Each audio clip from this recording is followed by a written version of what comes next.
you, sir. வாழ்க Tamil. Sri M. Sribharat.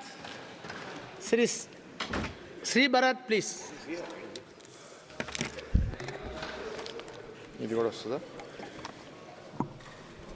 Thank you, sir. This is my first speech in the Parliament. I've heard many learned members speak today, and I'm not as prepared for countering many of the things that were said, but I think as we speak in the future, I'll learn from it. But I think the takeaway is that politics are different, times change, and when we point fingers at someone, there's 4 fingers pointing back at us. And I think I'll speak about those as we proceed into the future. I'd like to start off by thanking the Honorable Prime Minister and the Finance Minister for their visionary budget, which exemplifies the government's unwavering commitment to Viksit Bharat and the goal of making India a $30 trillion economy by 2047, and also making it the 3rd largest economy by 2027. There were things that were said by members of the opposition. I'd like to highlight some of them. That the government today is not a stable government. I'd like to remind everyone that when UPA 2 came into power in 2009, the UPA didn't get the magic numbers. They were under 273, and they had to take external support of other parties to form the government. Compared to the times then and parties over here that were part of that alliance, we are much stronger now than they were then. I'd like to also highlight that what we're doing now is the alliance is based on pre-election agreement between the political parties, and we've all come together based on the needs of our respective states. And I'll come back to why Andhra Pradesh needs help and what the challenges we've faced over the last 5 years. But I'd like to highlight certain aspects of the budget, I think, which will help us become Viksit Bharat by 2047. I'd like to start off with the focus on infrastructure, on capital expenditure. The 11.11 crores that have been committed to capital expenditure is about 12% greater than what was committed last year. And I'd also like to appreciate the 1.5 lakh crores that have been given interest-free for multiple states across the country to leverage to build their own infrastructure. I'd like to also acknowledge the budget given for rural Bharat through the allocation of 2.66 lakh crores.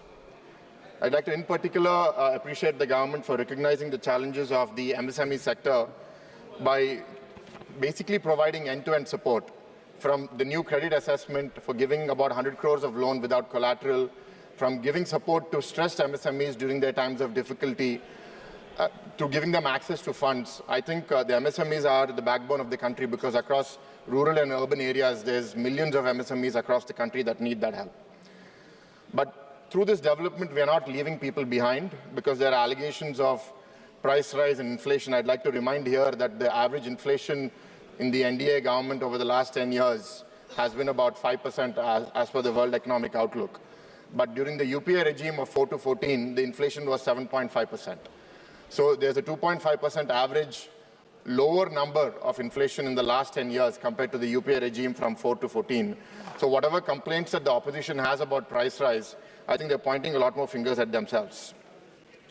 I think the commitment of the government to give budget support to 1 crore families for building housing, both in urban and rural areas, is much appreciated, and we look forward to getting that benefit in Andhra Pradesh also.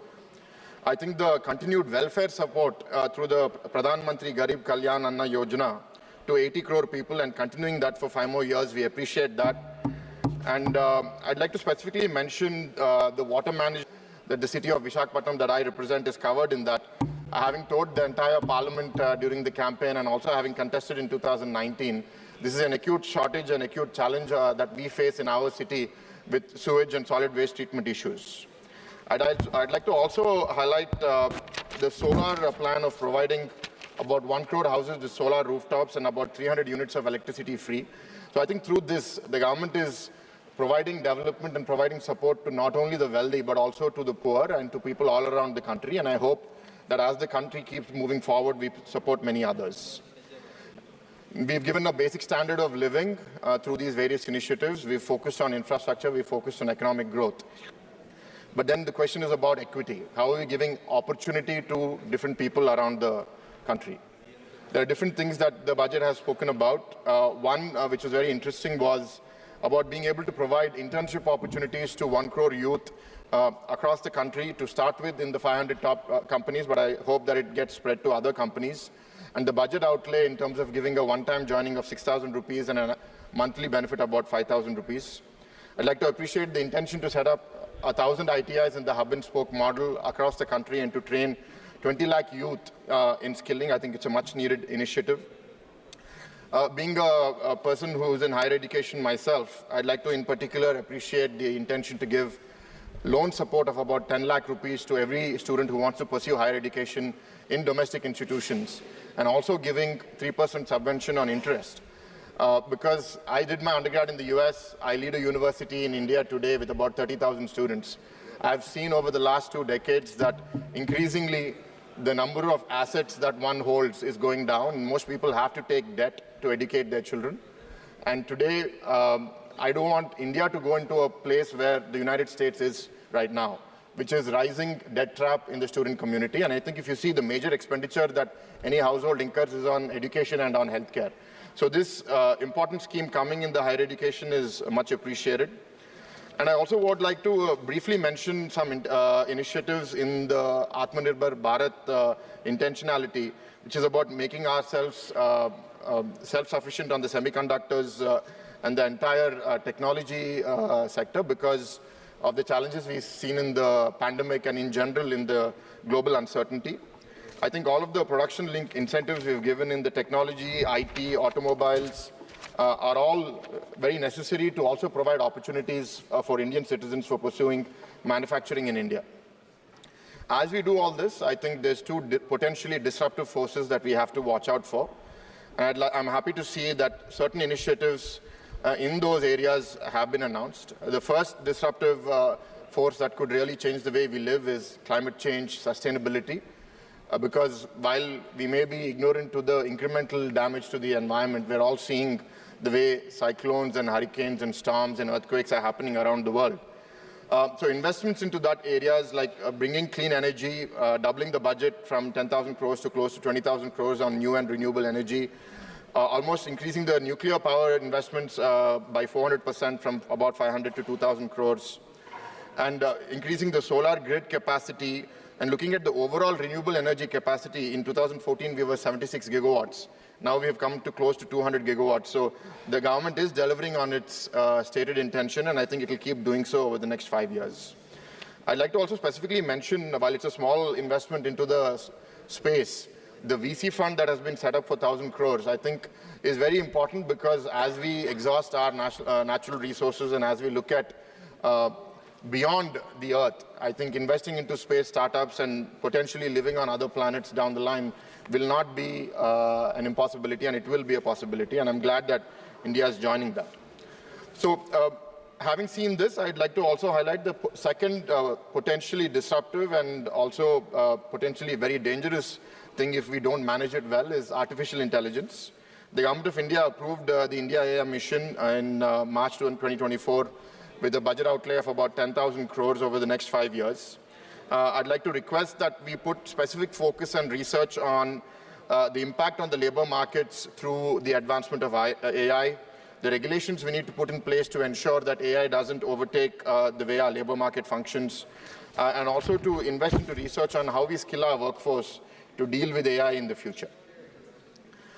As far as the state of Andhra Pradesh is concerned that I represent in the Parliament of Visakhapatnam, I'd like to specifically appreciate the Honorable Finance Minister Nirmala Sitharaman ji and our Prime Minister Modi ji for the support of 15,000 crores that's been announced for Amravati in the current financial year, and the commitment to allocate more in the coming years, because Amravati is a project that's very historic and unique.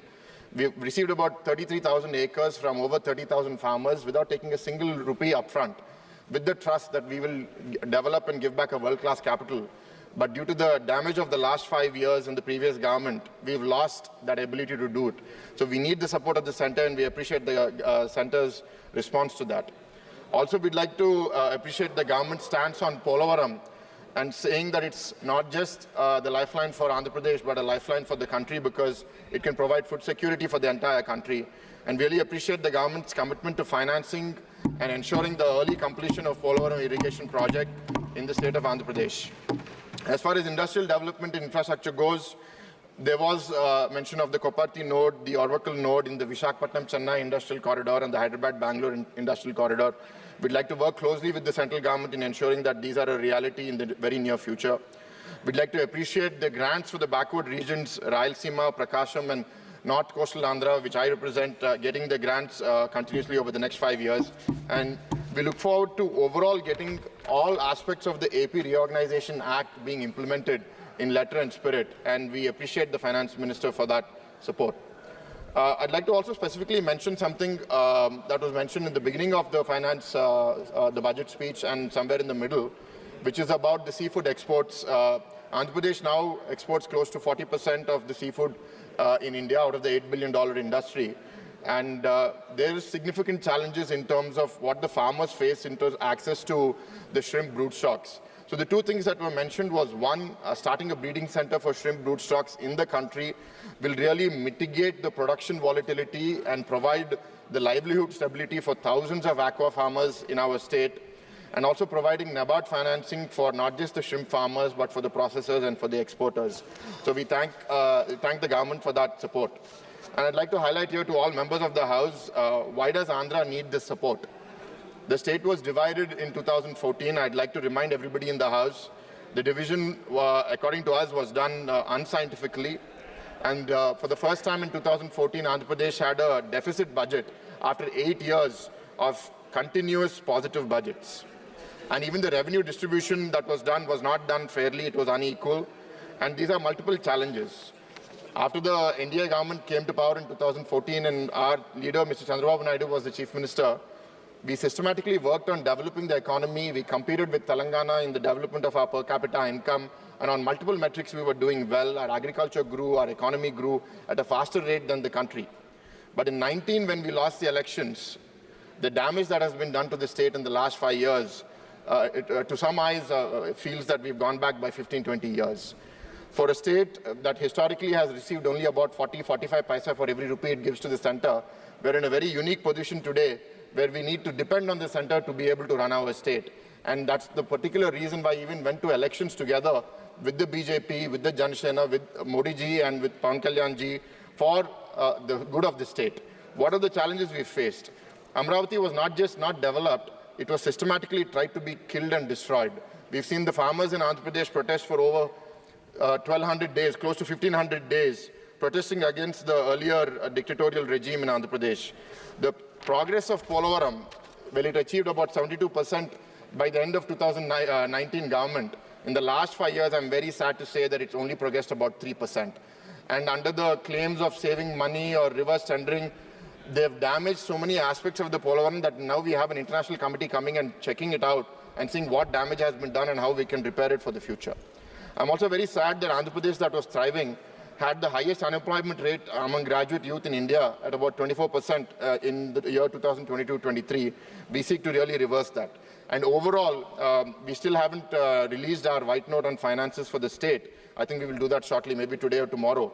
But the state's debt is estimated to have reached about 13 lakh crores in many forms. Debt on the state, debt through corporations, many of which we don't know, debt through liabilities that have to be paid, debt through incentives that have to be paid. When we club all of this together, it's about 13.5 lakh crores. When we left office in 2019, the state debt was about 3 lakh crores, 3.5 lakh crores. In a period of 5 years, we've seen the debt go up by 10 lakh crores, and that's really crippled us in our ability to invest into our own future. And the off-products of that are many other failures. One such thing I'd like to highlight is the failure in the way that we've managed our power sector and leading to a loss of over 1.2 lakh crores in the power sector alone. I can keep going on and on, but I think the people of Andhra Pradesh have recognized these failures in governance. And when we came together, the BJP, Jan Sena and TDP, and we went to the people that we need to beat this dictatorial regime, they have given us a historical mandate of 164 seats out of 175 seats. We've won 21 seats in the NDA. I'd like to remind members of the opposition that we've gone together. It's not that BJP has 3 MPs in Andhra Pradesh, but the NDA has 21 MPs in Andhra Pradesh, and that is a very strong part of the government today. We'd like to continue to seek central support over the next few years because we'd like Andhra to come back onto its feet. As was said before, strong states make for strong countries, and competitive federalism is very good for all states to compete in a very positive manner. So we would like to continue to do that, but we seek that help in the short term so that Andhra can get back onto its feet. We're very confident that under visionary leadership of our leader Chandrababu Naidu ji, we had difficulties in 1995 when we came into power, when he became Chief Minister. We had difficulties in 2014 when we came into power, but we've never seen difficulties like this, what we have now in 2024. In fact, just yesterday, our Chief Minister speaking in the House, the Legislative Assembly, was saying that I can't even announce the budget of the state because that's how bad things are. I need 2 months' time to study how bad things are before I can even announce a budget for the state. So we're very sad as members of parliament representing our state to see a prospering state in this condition. But regardless, innovation is going about unabated. Similar to the skilling commitment of the central government, Andhra Pradesh has taken on this very innovative decision to do a skill census to measure the requirement of skills and the availability of skills in all districts of Andhra Pradesh and use that information as a basis for skill development, as a basis for employment, as a basis for investment into the state of Andhra Pradesh, and we will continue to do so. There are many other things that I'd like to speak, but I'll just end with a few things and coming back to a few things concerning my parliament, Visakhapatnam. The government has recently announced the intention to overhaul 200 state-run firms and shift the focus away from privatization and towards enhancing intrinsic value.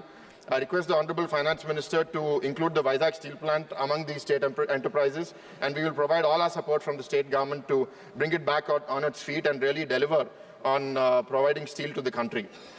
We'd like to continue to coordinate with the government on the speedy establishment of the South Coast Railway Zone, and I look forward to whatever budgetary allocation that is required for that. And this gracious allocation, I would like to end my speech by saying that this gracious allocation for a state like Andhra Pradesh is very well received by the people of Andhra Pradesh, especially in the despair that we've been in the last 5 years. We'd like to acknowledge our Prime Minister, Narendra Modi ji, and our Finance Minister, Nirmala Sitharaman ji, for recognizing this need and respecting the judgment of the people of Andhra Pradesh. And I look forward to participating more in this August House in further debates. And I thank the Honorable Chairman for the time given to me to speak today. Thank you. Thank you. Sri Dinesh Chandra Yadav.